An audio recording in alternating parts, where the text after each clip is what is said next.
दोस्तों ओम नमः शिवाय। दोस्तों स्वागत है आप सभी लोगों का एक बार फिर से इस यूट्यूब चैनल शिवा एस्ट्रोलॉजी में।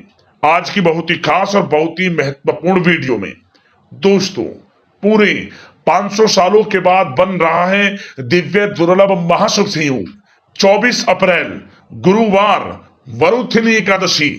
इस दिन चुपचाप गाय को खिला दें। यह एक छोटी सी चीज, रोड़पति भी होंगे करोड़पति, मिलेंगी सभी संकटों और कष्टों से मुक्ति, मृत्युदंड पितृदोष तुरंत होगा खत्म, पूरे साल आपके घर में भरे रहेंगे अन्न धन के भंडार। यूं कहें भगवान विष्णु जी माता लक्ष्मी की कृपा से आपकी 7 पुश्तें तक करेंगी रुपयों पैसों पर राज। या दोस्तों 7 पीढ़ियों तक बैंक बैलेंस बढ़ता चला जाएगा, सभी दुख दर्द संकट कष्ट दूर हो जाएंगे और सभी सुख आपके पास आ जाएंगे, सभी सुख आपके कदम चूमेंगे यदि आप यह एक छोटी सी चीज वरुथिनी एकादशी के दिन गाय को खिला देते हैं। लेकिन मानिए इस बार जो ये एकादशी है बहुत ही दुर्लभ योग में है, गुरुवार का दिन है, जिससे कि भगवान विष्णु माता लक्ष्मी प्रसन्न हो जाएंगे यदि आप इन गायों से जुड़े उपायों को कर लेते हैं, क्योंकि गुरुवार का दिन भगवान विष्णु जी का दिन होता है। तो दोस्तों इतने शुभ संयोग में इस बार इन गाय के उपायों को जरूर करें एकादशी के दिन। यदि आप जीवन में लाभ चाहते हैं, समस्त मनोकामनाएं आपकी पूर्ण हो, भगवान विष्णु जी माता लक्ष्मी की कृपा आपके ऊपर 7 पीढ़ियों तक बरसे, तो वीडियो महत्वपूर्ण है, पूरा वीडियो देखें। यदि आपको लाभ लेना है, अपने जीवन से दुख दर्द संकटों को दूर करना है, मुक्ति पानी है आपको इनसे, तो दोस्तों आगे शुरू करें वीडियो को। सबसे पहले तो लाइक करना, जय श्री विष्णु जय मां लक्ष्मी कमेंट्स बॉक्स में जरूर लिखना। दोस्तों आपको बता दें वैदिक पंचांग के अनुसार हर महीने के कृष्ण और शुक्ल पक्ष की एकादशी पर विधि पूर्वक व्रत किया जाता है। आपको बता दें साथ ही अन्न धन और वस्त्र समेत आदि चीजों का दान करने का विशेष महत्व है। इस बार बैसाख महीने के कृष्ण पक्ष की एकादशी तिथि पर वरुथिनी एकादशी मनाई जाएगी। यह एकादशी 24 अप्रैल दिन गुरुवार को है और संयोग यह है कि गुरुवार का दिन भगवान विष्णु जी का होता है। तो दोस्तों इस दिन विधि विधान से भगवान विष्णु जी माता लक्ष्मी का पूजन करें, समस्त मनोकामनाएं आपकी पूर्ण होंगी। धार्मिक मान्यताओं के अनुसार इस व्रत को करने से सुख समृद्धि में वृद्धि होती है। धार्मिक मान्यताओं के अनुसार एकादशी व्रत करने से साधक को जीवन के सभी पापों से छुटकारा मिलता है। साथ ही जगत के पालनहार भगवान विष्णु जी और धन की देवी माता लक्ष्मी की कृपा सदैव बनी रहती है। एकादशी के दिन चावल का सेवन भूलकर भी नहीं करना चाहिए। ऐसी मान्यता है कि इस दिन चावल खाने से अशुभ फलों की व्यक्ति को प्राप्ति होती है। आपको बता दें एकादशी के दिन आपको सुबह जल्दी उठना है, स्नान आदि से निवृत्त होना है, स्वच्छ वस्त्र धारण करने हैं और सब प्रथम भगवान सूर्यदेव को 1 लोटा जल अवश्य अर्पित करें। इसके बाद पूजा की शुरुआत करें। संभव हो सके तो व्रत रखें, देसी घी का दीपक जलाकर भगवान विष्णु जी माता लक्ष्मी की आरती उतारें और दोस्तों विष्णु चालीसा का पाठ करें, विष्णु मंत्र का जाप करें, माता लक्ष्मी के मंत्रों का जाप करें। इसके बाद क्षमा यात्रा प्रार्थना करते हैं तो अपनी मनोकामना मांगे और बाद में अन्न धन वस्त्र जो जरूरी दान हो वह करना चाहिए, जो भी आपसे बने। ऐसा करने से व्यक्ति के जीवन में कभी किसी प्रकार की कमी नहीं रहती, समस्त मनोकामनाएं पूर्ण होती हैं और जीवन में सदैव खुशियों का वास रहता है। भगवान विष्णु जी माता लक्ष्मी की सदैव कृपा व्यक्ति के ऊपर बनी रहती है। अब दोस्तों बात करते हैं गाय से जुड़े कौन कौन से उपाय आपको वरुथिनी एकादशी के दिन जरूर करने हैं, जिससे आपकी समस्त मनोकामनाएं पूर्ण हो, जीवन में लाभ मिले, परेशानी आपके जीवन से खत्म हो जाए। तो चलिए शुरू करते हैं गाय से जुड़े कौन कौन से वे महत्वपूर्ण उपाय हैं। चलिए शुरू करते हैं। दोस्तों सनातन परंपरा में गाय गंगा और गायत्री का बहुत ज्यादा धार्मिक महत्व है। मान्यता है कि गौ माता के शरीर पर 33 कोटि देवी देवताओं का वास होता है।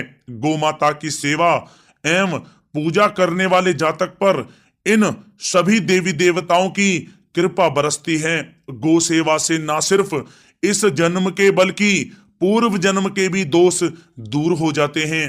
प्रत्येक सुबह जब आपके घर में भोजन बनना प्रारंभ हो तो सबसे पहले बनाई गई रोटी को आप गौ माता के नाम से निकाल दें और भोजन करने से पूर्व गौ माता को इस रोटी को खिलाएं। यदि संभव हो तो काली गाय को खिलाएं। यदि काली गाय ना मिले तो सफेद गाय को भी आप खिला सकते हैं। प्रत्येक पूजा और मांगलिक कार्य में गौ माता या उनसे जुड़ी चीजें जैसे गाय का गोबर, गोमूत्र, गाय का दूध अथवा गाय के दूध से बना घी अवश्य शामिल करें। इससे आपको पुण्य फलों की प्राप्ति होगी। सनातन परंपरा के अनुसार जिस घर में गाय होती है उस घर से जुड़े सभी वास्तु दोष स्वतः ही समाप्त हो जाते हैं। किसी भी पूजा में गाय से प्राप्त पंचंगव्य युक्त पदार्थ का उपयोग अवश्य शामिल करें, क्योंकि पंचंगव्य के बिना कोई भी पूजा पाठ और हवन सफल नहीं होता। या दोस्तों, गो कृपा पाने के लिए प्रतिदिन, सप्ताह अथवा महीने में परिवार समेत एक बार गौशाला जाने का नियम जरूर बनाएं और वहां गाय को हरा चारा जरूर खिलाएं। इससे आपको शुभ फलों की प्राप्ति होगी और साथ ही साथ गौ सेवा और गौ पूजा से 9 ग्रह शांत हो जाते हैं और इनसे जुड़े दोषों का निदान हो जाता है। गर्मियों में गौ माता को पानी पिलाएं और सर्दी में गौ माता को गुड़ अवश्य खिलाएं। ध्यान रखें कि गर्मियों में गाय को गुड़ ना खिलाएं। अनेक देवी देवताओं को अपने शरीर पर धारण करने वाली गौ माता से जुड़े कई शुभ और अशुभ संकेत भी होते हैं। मसलन, गाय का दूध दुहाते समय यदि गाय ठोकर मार दे और सारा दूध बिखर जाए तो अपशगुन होता है। यदि कोई यात्रा पर निकल रहा हो और गाय अपने बछड़े को दूध पिलाती सामने आ जाए तो निश्चित रूप से जिस यात्रा के लिए आप निकले हैं वह यात्रा आपके लिए अवश्य ही सफल होगी और वह काम जिसके लिए आप निकले हैं वह अवश्य ही पूर्ण होगा। यात्रा पर जाते समय बाईं ओर गाय की आवाज आना और रात्रि में गाय की हुंकार करना भी शुभ होता है। दोस्तों, साथ ही साथ गाय के साथ आप भूलकर भी ये काम ना करें, अन्यथा मिलता है घोर नरक और जीवन भर की परेशानियां। या दोस्तों, गाय को राष्ट्रीय पशु बनाए जाने और इन्हें मौलिक अधिकार दिए जाने की बात हो रही है तो सवाल उठता है कि गाय जब भारतीय संस्कृति का अहम हिस्सा है तब भी गाय के साथ लोग खराब व्यवहार कैसे कर लेते हैं। गाय दर दर भटकती रहती है, भरपेट इन्हें चारा तक लोग नहीं देते। गाय जब तक दूध देती रहती है तो उनकी सेवा होती है और जैसे ही दूध देना बंद कर देती है तो लोग इन्हें उनकी किस्मत पर छोड़ देते हैं। सड़कों पर और गलियों में भटकने के लिए ऐसे में गोवंशी जीवों को कोई डंडे से मारता है तो कोई उन पर पानी डाल देता है। कभी वाहनों से इन्हें ठोकर लग जाती है तो कभी बीमार होकर बेचारी ये गाय दम तोड़ देती हैं। ऐसे में जरूरत है इन बातों को जानने की कि गाय को लेकर शास्त्रों में क्या कहा गया है, गाय के साथ आपको कैसा व्यवहार करना चाहिए। या दोस्तों, गाय को कभी भी मारना पीटना नहीं चाहिए। शास्त्रों में गाय को माता का दर्जा दिया गया है। गाय को मारने पीटने वाला माता को मारने पीटने वाले के समान पाप का भागी माना जाता है। ऐसे घरों को नरक लोक में वर्षों तक कष्ट भोगना पड़ता है। अगले जन्म पशु योनि में मिलता है।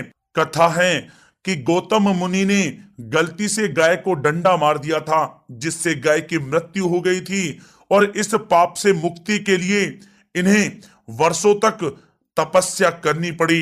भगवान श्री कृष्ण जी ने बैल स्वरूप में आए वृत्तासुर का वध कर दिया था, जिससे मुक्ति के लिए भगवान श्री कृष्ण को संपूर्ण तीर्थों को एक कुंड में बुलाना पड़ा और इस कुंड में स्नान से वह पाप मुक्त हो गए थे। या दोस्तों, साथ ही साथ जो लोग पानी पी रही गाय को भगाते हैं वे घोर पापी के भागी बनकर नरक भोगते हैं, ऐसा पुराणों में बताया गया है। जबकि जो लोग गाय के लिए प्याऊ और चारा घरा बनवाते हैं वह महाभाग्यवान होते हैं। ऐसे लोग घोर पाप से मुक्त होकर स्वर्ग पा जाते हैं और बड़े ही धनवान कुल में जन्म लेकर सुख भोगते हैं। और साथ ही साथ आराम कर रही गाय को कष्ट देकर कभी भी उठाना नहीं चाहिए। कहते हैं कि जिस स्थान पर गाय बैठी है वहां से नकारात्मक ऊर्जा समाप्त हो जाती है।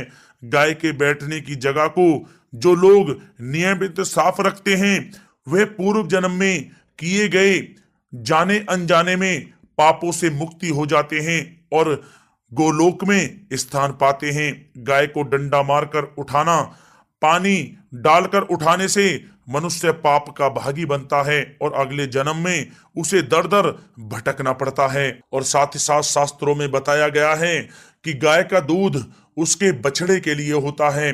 गाय के बछड़े से बचा हुआ दूध ही मनुष्य को लेना चाहिए, लेकिन कुछ लोग एक बार गाय को दूह लेने के बाद फिर से बछड़े के लिए बचा हुआ दूध भी दूह लेते हैं। ऐसा करना घोर पाप कहा जाता है। ऐसे दूध को दुहाने वाला और ग्रहण करने वाला दोनों ही पाप के भागी बन जाते हैं। दोस्तों, साथ ही साथ शास्त्रों में कहा गया है कि गोवंश यानी गाय और बैल के पीठ पर नहीं बैठना चाहिए। इनके पीठ पर बैठने से महापाप लगता है। ऐसे लोगों को नरक की यातना भोगनी पड़ती है। एकमात्र महादेव के अंश के उत्पन्न नंदी ही गोवंशी हैं, जिस पर स्वयं महादेव और महादेवी सवारी करती हैं, क्योंकि नंदी ने स्वयं अपनी इच्छा से महादेव की सवारी बनना स्वीकार किया था। और साथ ही साथ शास्त्रों में गाय के दान को बहुत ही महत्व दिया गया है, लेकिन ऐसी गाय का दान कभी नहीं करना चाहिए जो बूढ़ी और बीमार हो। कठोपनिषद में नचिकेता की कथा भी इस संदर्भ में है कि जिस नचिकेता ने पिता द्वारा बूढ़ी गाय को दान करने पर आपत्ति जताई थी, दूध देने वाली और बछड़े सहित जो लोग गाय का दान करते हैं वह महान पुण्य को प्राप्त करके स्वर्ग में स्थान पाते हैं। दोस्तों, साथ ही साथ सूर्य, चंद्र, मंगल या शुक्र की युति राहु से हो तो पितृ दोष होता है। यह भी मान्यता है कि सूर्य का संबंध पिता से एवं मंगल का संबंध रक्त से होने के कारण सूर्य यदि शनि, राहु या केतु के साथ स्थित हो या दृष्टि संबंधी हो तथा मंगल की युति राहु या केतु से हो तो पितृ दोष होता है। इस दोष से जीवन संघर्ष में बन जाता है। यदि पितृ दोष हो तो गाय को प्रतिदिन या किसी भी एकादशी को या किसी पूर्णिमा के दिन या अमावस्या को रोटी, गुड़, चारा आदि खिलाने से पितृ दोष समाप्त हो जाता है। साथ ही साथ देसी गाय की पीठ पर जो ककुद कुबड़ होता है वह बृहस्पति गुरु हैं। अतः जन्म पत्री में यदि बृहस्पति अपनी नीच राशि मकर में हो या अशुभ स्थिति में हो तो देसी गाय के इस बृहस्पति भाग एवं शिवलिंग रूपी कुबड़ के दर्शन करने चाहिए। गुड़ तथा चने की दाल रखकर गाय को रोटी भी दें, इससे आपको शुभ फलों की प्राप्ति होगी। और साथ ही साथ यदि आप रास्ते में जा रहे हों और सामने से गौ माता आती हुई दिखाई दें तो गौ माता को आप अपनी दाहिनी ओर से जाने देना चाहिए। आपकी यात्रा अवश्य ही सफल होगी। और साथ ही साथ यह संकेत भी जान लें, यदि आप यात्रा पर जा रहे हैं और सामने आपके गाय पड़ जाए अथवा अपने बछड़े को दूध पिलाती हुई सामने गाय दिखाई दे जाए तो समझ जाना कि वह यात्रा आपके लिए अवश्य ही सफल होगी। और साथ ही साथ जिस घर में गाय होती है उसमें वास्तु दोष स्वतः ही समाप्त हो जाता है। और साथ ही साथ आपको बता दें कि गाय को आप जो भी रोटी बनाएं प्रतिदिन ताजी रोटी ही बनाएं। गाय को अगर आपने रोटी बनाई है तो कोशिश करें कि उस रोटी को आप तुरंत ही गाय को दे दें। अगर आप उस रोटी को रख देंगे और उस रोटी को अगले दिन देंगे तो वह रोटी बासी मानी जाएगी।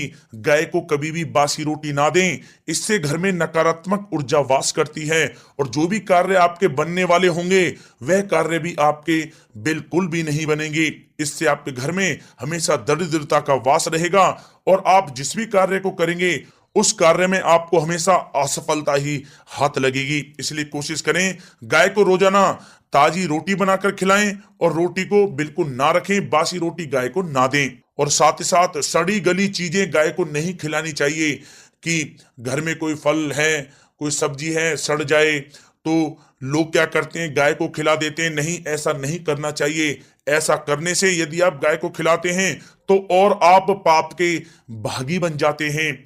आप बिल्कुल भी सड़ी गली चीजें गाय को ना खिलाएं। और साथ ही साथ आप आटे की 11 लोइयां बनाकर उनके ऊपर हल्दी लगाएं। इसके बाद आप उन 11 लोइयों को एक एक करके गाय को खिलाएं। प्रत्येक लोई को खिलाते समय गाय के सींगों पर आप हाथ फेरें, पीठ पर हाथ फेरें, मस्तक पर हाथ फेरें, माता गाय के आप चरणों के स्पर्श करें। जहां दोस्तों ऐसा करने से आपके समस्त कार्य बनने लगेंगे। जो दुख का समय चल रहा है वह भी समाप्त होगा। आपके जीवन में खुशियां खुशियां होंगी।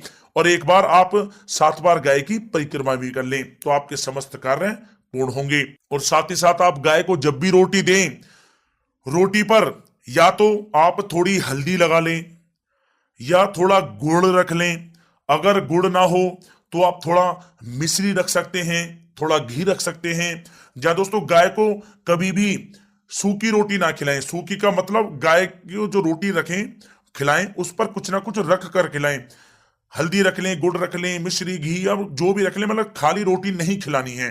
ध्यान इस बात का रखें, जब भी आपको शुभ फलों की प्राप्ति होगी। जी हाँ दोस्तों, ये थे गाय से जुड़े कुछ महत्वपूर्ण उपाय, कुछ बातें जिन्हें आपको ध्यान में जरूर रखना चाहिए। या दोस्तों वीडियो अच्छी लगी हो तो वीडियो को लाइक करें, ज्यादा से ज्यादा अपने दोस्तों में शेयर करें, चैनल पर नए तो सब्सक्राइब करें। जय गौ माता।